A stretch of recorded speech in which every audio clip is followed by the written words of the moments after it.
I love long runs. I truly do. If you're training for some sort of endurance running event, the long run, for me, brings me closest to what I will have to do on the day. For me, a long run gives me a chance to put my race day routine into practice. But what if something goes wrong?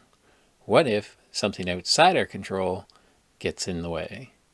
What if the heat is too much to bear? You plan for next time, because face it, once you catch that running bug, you know there will be a next time.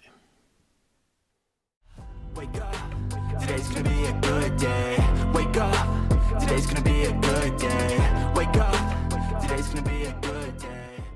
Hi everybody, my name is Matt and this is What Matters to Matt, and yes, today I want to talk about running in the heat and sort of some of the things that we can do to sort of regulate our heat and make it a little bit more comfortable out there when we're on our runs, when we can't avoid getting out there when it's a little bit warm. What brought this to my attention, or what had me thinking about making this video? Well, over the last number of weeks, it has been extremely hot here. I live in Eastern Canada.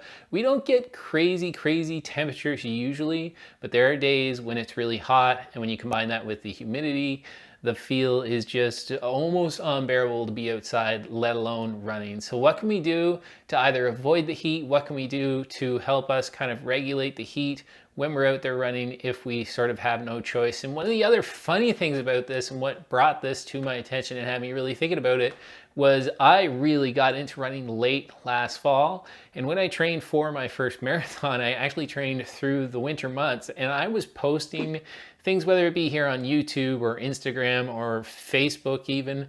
I was kind of wearing it as a badge of honor, being somebody from the East Coast up here in Canada, where it was extremely cold temperature, minus 35, minus 40 degrees Celsius. I'll put the Fahrenheit up here on the screen. And I thought I was tough. But let me tell you, running in the heat is a completely different beast. I would take the extreme cold any day of the week. So now that we've got that out of the way, let's talk a little bit about the run that I went on this past weekend that really had me thinking about wanting to make this video. Some things I did right, some things I did wrong, whether it be in preparing for that run or actually going on that run and even post-run. So I wanted to share that with you, give you some tips and tricks and things that I've learned and things that I plan on doing next time I go on any sort of a run in the type of heat that we had this past weekend.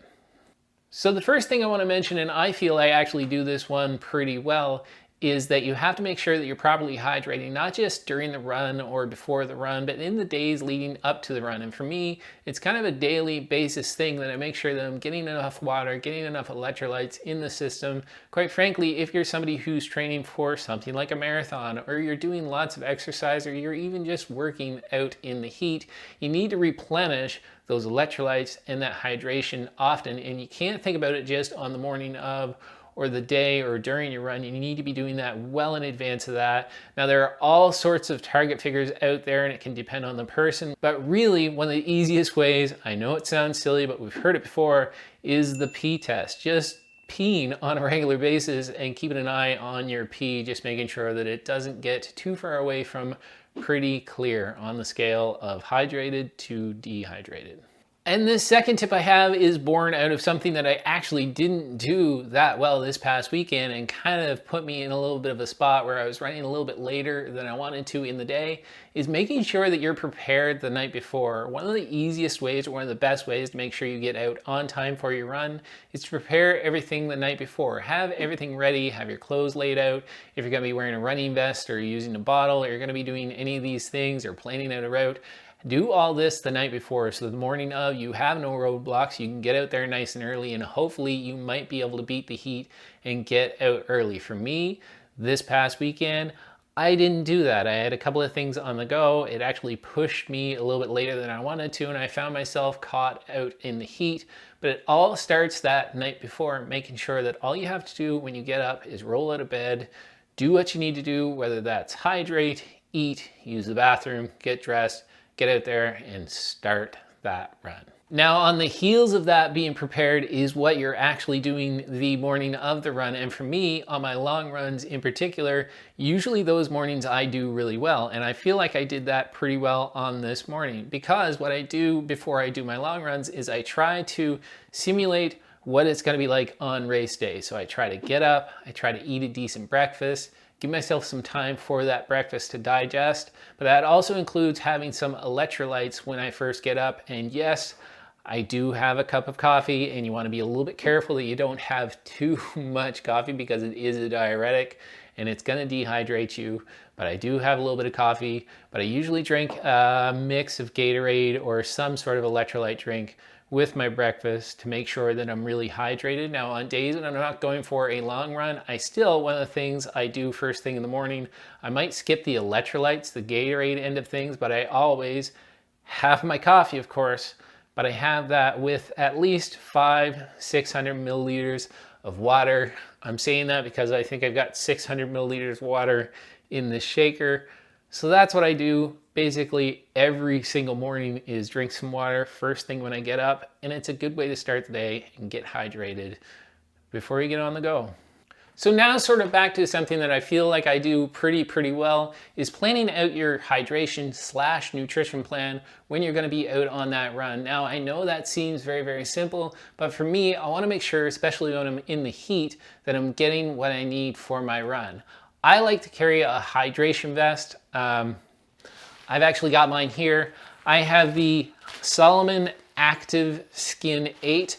On the front of this vest, you're able to carry 2 500 milliliters of water, these 2 little jugs. I don't like to carry any extra water in my back. I don't like to carry a whole lot of extra weight, so that's enough for me. But what that does mean is that on those hot days, I really like to kind of corner myself into at least drinking a liter of water per hour. That sounds like a lot, but if you're working hard and you're out there and it's extremely hot, it's really not too much. Some people will drink even more, some a little bit less. But since I've only got a liter in there, once I get past that hour, what do I do? Well, there's a couple of things you can do. You can either put something in your pocket, a card or some money, and you're going to run past a store somewhere. Just plan that out on a map, roughly an hour away based on what you think your paces are going to be, so you can buy some Gatorade, some water, or something like that. Or you're going to loop back to your car, which is typically what I do. My usual route when I'm on a long run, when I'm actually running in the heat, is I like to run close to the river, which is another tip that we're going to be talking about. But I can run out and back, make that about an hour, and when I get back to the car, I've got more fluid to top up these 2 bottles on the front of my pouch, go out and back again, however many times I need to, but I'm always able to top up, and I'm always planning ahead, making sure that I have access to about a liter of water per hour. The other thing that I do in terms of nutrition is I make sure that I'm carrying stuff like gels, which for me, I carry these because I'm also going to be using them in the race, so I like to just nothing new on race day. So it kind of plays 2 roles for me, is getting some nutrition and some electrolytes when I'm in the heat, but also just trying it out so I'm not trying something new on race day. And I even have, this is something that you don't necessarily need depending upon what you're eating in terms of gels or the fluids that you're having, whether it's Gatorade or whatever you're having, but I also have some Goo Roctane electrolyte capsules. I just got these at the local running store. There's quite a few capsules in here, and I just carry a few with me when I'm out running those long distances, and I might pop one of those if I'm feeling like I need to top up with my electrolytes, just to keep away from the cramping and make sure that I'm topping up on those as well, and not just the water. And the next tip I have is getting off those roads. Now, I did a video not that long ago, and I'll link it up here, where I was talking about incorporating some trail running into my road marathon prep, and just how much fun I was having doing that. But one of the big benefits to that is when you get off the roads, a couple of things happen. More often than not, you're going to find yourself with a whole lot more shade than you get when you're out there on the pavement, but also the pavement itself and those buildings when you're in the city hold a lot of heat and radiate a lot of heat. And if you can get off that onto some other surfaces, it actually makes a world of difference as to how hot it feels when you're out on the run if you can get off that pavement. So we've reached that point in the video where, yes, I do ask you, if you haven't already subscribed to my channel, please consider subscribing. Also, once you finish watching this video, if there's something that I didn't mention when it comes to how you actually take care of yourself when it's really hot outside, put that in the comment section down below. I'd be really interested in knowing what other people are doing to regulate that temperature when they're out there running in the heat. Next, I want to talk about time of day, and there are a couple of things to consider here. And I know I mentioned earlier in the video that that's probably one of the main things that I screwed up this past weekend, was actually the time of day. For me, if I don't really plan things out with intent, especially when I'm going to be going on a long run and I know it's going to take up a lot of my morning, if I don't actually plan things out and get out early in the morning, some things can get in the way. If you have a busy life, if you have family, if you have other work commitments that you have to get to, some of that can get in the way. So getting out early is really, really important if you want to beat that midday sun. Now, one of the things I will say is that for me, where I live in the East Coast, one of the things that we really battle is humidity. And sometimes later on in the day, it's a lot less humid than it is first thing in the morning. For some people, they can take the heat over the humidity. For others, they just can't stand the heat and they're willing to bear the humidity. For me personally, after testing it out on some shorter runs, on some hot days, I feel like I can stand the humidity a little bit better than I can stand that midday sun when it gets really, really hot. All right, and this one is a piece of advice that applies to all your running, not just when it's hot, but we're talking about heat today, and that is forget about the pace. Worry about your effort, especially on something like a long run. Now, can you forget about your pace all the time? No. And one of the examples I have of that is that, let's say on a weekend, on a Sunday, I have some marathon pace miles built into the middle of my long run. Well, since I do those long runs on Sundays and I do a little bit of a shorter run on Saturdays, oftentimes if it looks like it's going to be a very, very hot weekend, on those Saturdays is when I'll actually build in some of that marathon pace mileage just to get away from doing a super long run with all that heat. Now, what do I do during my long runs to take care of my effort and kind of regulate myself and forget about pace is that on my watch, I'll set my watch to just show me what my current heart rate is, and I worry about staying under a certain heart rate to keep it as an easy pace. For me, usually that's around 145, and don't commit to running. This past weekend, there were actually a few minutes in time where I walked, which was not something that just a few short months ago I thought I would ever be capable of committing to.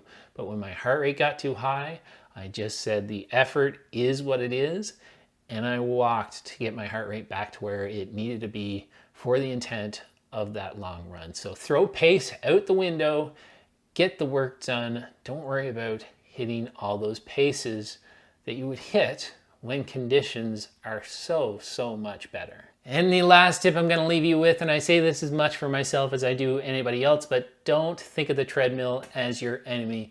If it's just way too hot outside and you have access to a treadmill, it's okay to go inside and run where it's cooler. You're still going to get most of the same benefits as running out on the road, so don't think of the treadmill as your enemy. Just make sure you're able to add that mileage to Strava.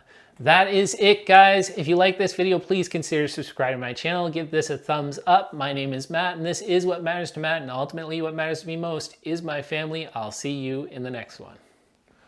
Step 1, wake up early, gonna rise with the sun. Step 2, get some food in you.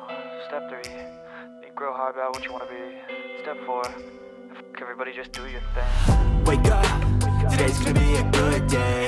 Wake up, today's gonna be a good day. Wake up.